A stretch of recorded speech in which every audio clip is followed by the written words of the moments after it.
15 شعبان کی رات میں ہمارے ملکوں میں جو ہمارے عجمی ملک ہیں اس میں وہ کچھ ہو رہا ہے جو نہ میرے نبی نے کیا، نہ صحابہ نے کیا، نہ تابعین نے کیا۔ عجیب و غریب عبادات گھڑ لی ہیں، عجیب و غریب اس کے اعمال بنا لیے ہیں اپنی طرف سے، اور مسجدیں بھری ہوتی ہیں اور روشنیاں لگی ہوتی ہیں اور آتش بازی ہو رہی ہوتی ہے۔ میرے نبی نے اس رات کی فضیلت بتائی، عمل کوئی نہیں بتایا۔ جیسے یہاں کوئی صلاۃ تسبیح کی جماعت کرا رہے ہوتے ہیں، کوئی اجتماعی تہجد پڑھ رہے ہوتے ہیں، کوئی دیگیں چڑھا رہے ہوتے ہیں، کوئی آتش بازی کر رہے ہوتے ہیں، تو وہ اس میں اتنا غلو ہو گیا ہے کہ یہ بھی ٹھیک نہیں۔ اور کچھ علماء نے اس کے رد میں اس کا اتنا انکار کیا ہے کہ اس رات کی کوئی فضیلت ہے ہی نہیں، یہ بھی ٹھیک نہیں۔ اس بیچ کا راستہ، اس رات کی فضیلت میں جتنی احادیث ہیں وہ ضعیف ہیں، لیکن اتنی کثرت سے ہیں کہ ان سب کا مل کر جمع ہو کر کم از کم وہ حسن لغیر ہی تک تو پہنچ جاتی ہیں۔ اور ابن عثیمین رحمۃ اللہ علیہ نے بھی یہ لکھا ہے کہ زیادہ سے زیادہ ان احادیث کے مجموعے سے، چونکہ اگرچہ ضعیف ہیں لیکن کافی زیادہ ہیں، تو وہ حسن لغیر ہی تک پہنچ جاتی ہیں۔ تو حسن لغیر ہی سے کوئی عمل ثابت نہیں ہوتا، عمل ثابت ہوتا ہے صحیح حدیث کے سے۔ ایک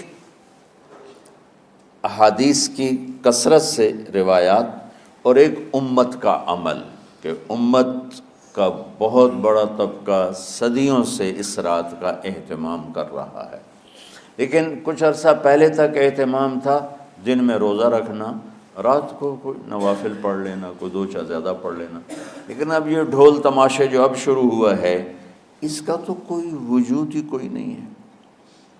تو اس رات کو اللہ تعالیٰ نے مبارک بنایا، اور حدیث پاک میں آتا ہے کہ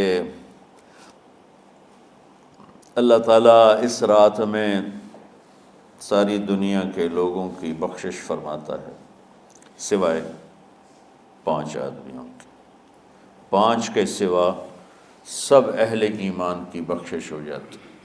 مشرک، المشرک، پہلا مشرک، دوسرا مشاحن، مشاحن کیسے کہتے ہیں؟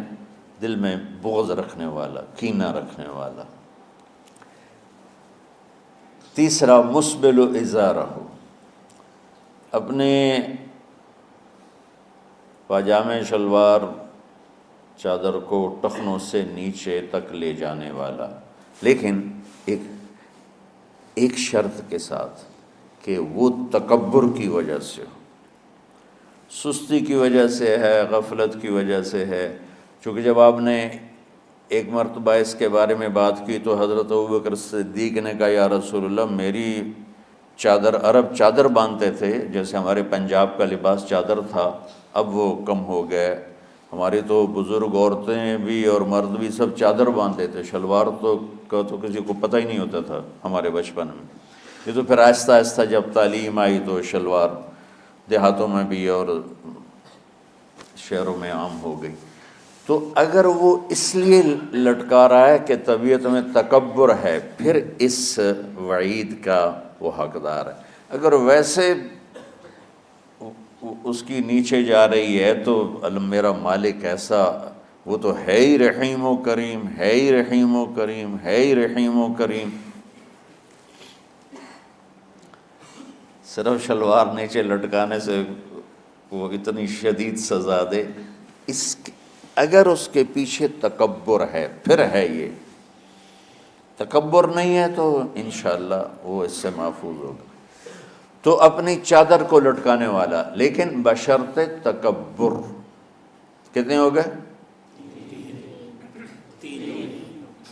عاق لوالدیہ، ماں باپ کا نافرمان، نافرمان ایسا کہ دکھ دینے والا.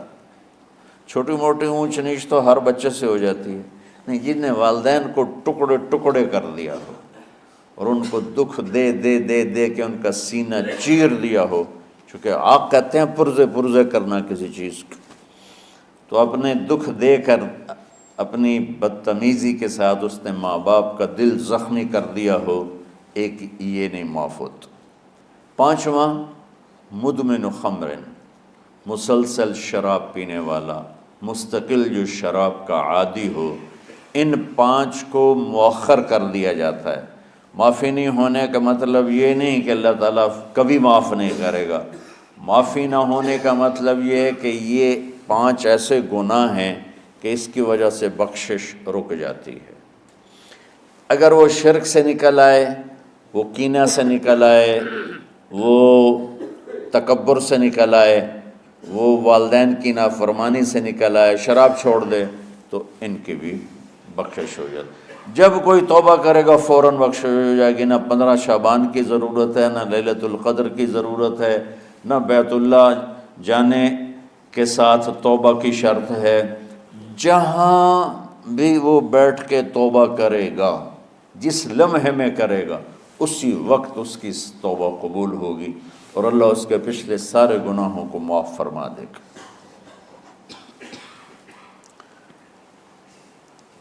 دن کا روزہ، رات کا قیام، زیادہ سے زیادہ قیام سے مراد نوافل ہیں، کوئی گھر میں پڑھ لے، کوئی مسجد میں پڑھ لے.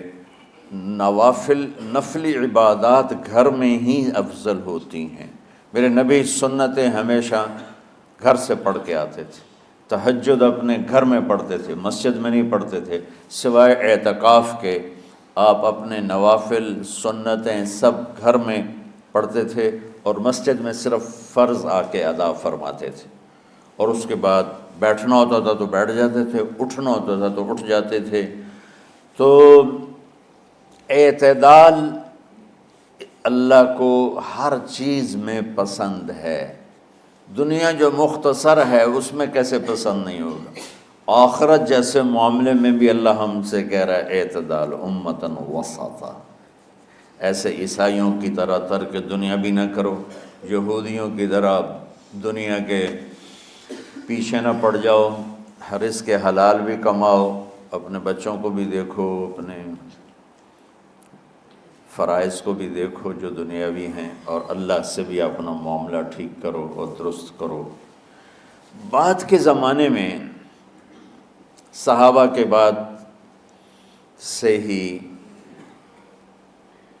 ایک انتہا پسندی امت میں آئی. ساری ساری رات جاگنا. فلاں بزرگ تھے، وہ رسے سے اپنے بالوں کو باندھ لیتے تھے کہ نماز پڑھتے پڑھتے جب نیند آئے اور جھٹکا لگے تو رسے سے بندھے ہوئے بالوں سے اس جھٹکے سے تکلیف ہو اور ان کی آنکھ کھل جائے اور پھر نفلوں میں شروع ہو جائے. ایک فلاں بزرگ تھے، وہ اپنے آنکھوں میں نمک کا سرما لگاتے تھے تاکہ آنکھیں جل جائیں، اس میں وہ جلن پیدا ہو جائے اور نیند اڑ جائے. یہ ایسے واقعات بھرے پڑے ہیں. فلاں بزرگ تھے، انہوں نے 30 سال عشاء کے وضو سے فجر کی نماز ادا کی. یہ اپنی جگہ پہ بزرگی ہے، لیکن یہ بھائیو یہ دین ہم پیش نہیں کر سکتے. فلاں بزرگ تھے، وہ 30 سال سے ستو کھا رہے تھے کہ روٹی کھانے اور ستو کھانے میں 70 دفعہ سبحان اللہ کا فرق پڑ جاتا ہے. تو روٹی کھائیں تو 70 دفعہ سبحان اللہ کم کہہ سکتے ہیں، اور ستو کھائیں تو 70 دفعہ سبحان اللہ زیادہ کہہ سکتے ہیں. تو لہٰذا ان کا مجھے تو 30 سال ہو گئے، میں تو ستو کھا رہا ہوں، میں تو روٹی نہیں کھا رہا. یہ دین نہیں ہے. یعنی یہ وہ دین نہیں جو ہم انسانیت کو پیش کر سکیں. یہ تو لوگوں کو دوڑانے والی بات، یہ راہبانیت کی شکل ہے. یہ وہ دین نہیں جو ہم لوگوں کو پیش کریں گے تو وہ کہیں گے واہ واہ واہ واہ کیا دین ہے بھائی، قبول کرو. یہ ایک قسم کا غلو آیا.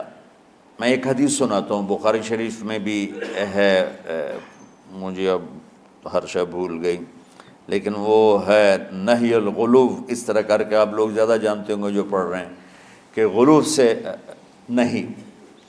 حدیث آپ کو سب کو یاد ہوگی کہ 3 صحابہ آئے اللہ کے نبی کے گھر اور پوچھا کہ اللہ کے نبی رات کیسے گزارتے ہیں؟ تو گھر والوں نے کہا سوتے بھی ہیں، جاگتے بھی ہیں، کھاتے بھی ہیں۔ تو وہ تینوں آپس میں کہنے لگے وہ تو نبی ہیں، سوئیں بھی تو کوئی بات نہیں، اور شادی ہے کوئی بات نہیں، ہم تو نبی نہیں، ہمیں تو کچھ کرنا چاہیے۔ ایک نے کہا کہ میں ساری زندگی روزہ نہیں چھوڑوں گا، ایک نے کہا کہ میں ساری زندگی سوؤں گا نہیں، ایک نے کہا میں ساری زندگی شادی نہیں کروں گا۔ تو دیکھنے میں تو واہ واہ کیا بڑی بزرگی ہے بھائی، بڑے بزرگ ہیں۔ ہمارے نبی کو پتہ چلا آپ نے تینوں کو بلا لیا، کہ تم مجھ سے زیادہ اللہ سے ڈرنے والے ہو، میں تم سے انا اتقاکم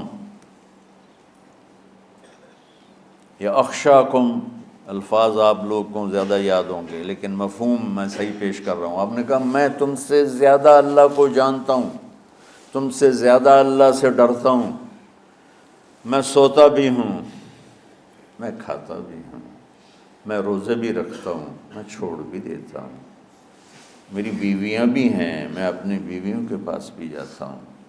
تم دین میں غلو سے بچو، پہلے امتوں کو ہلاک کر دیا دین میں غلو۔ دنیا میں غلو یعنی انتہا پسندی، ایکسٹریمسٹ ہونا، دنیا ہو یا دین ہو، دونوں میں اعتدال بچو، اللہ تعالیٰ کو پسند ہے۔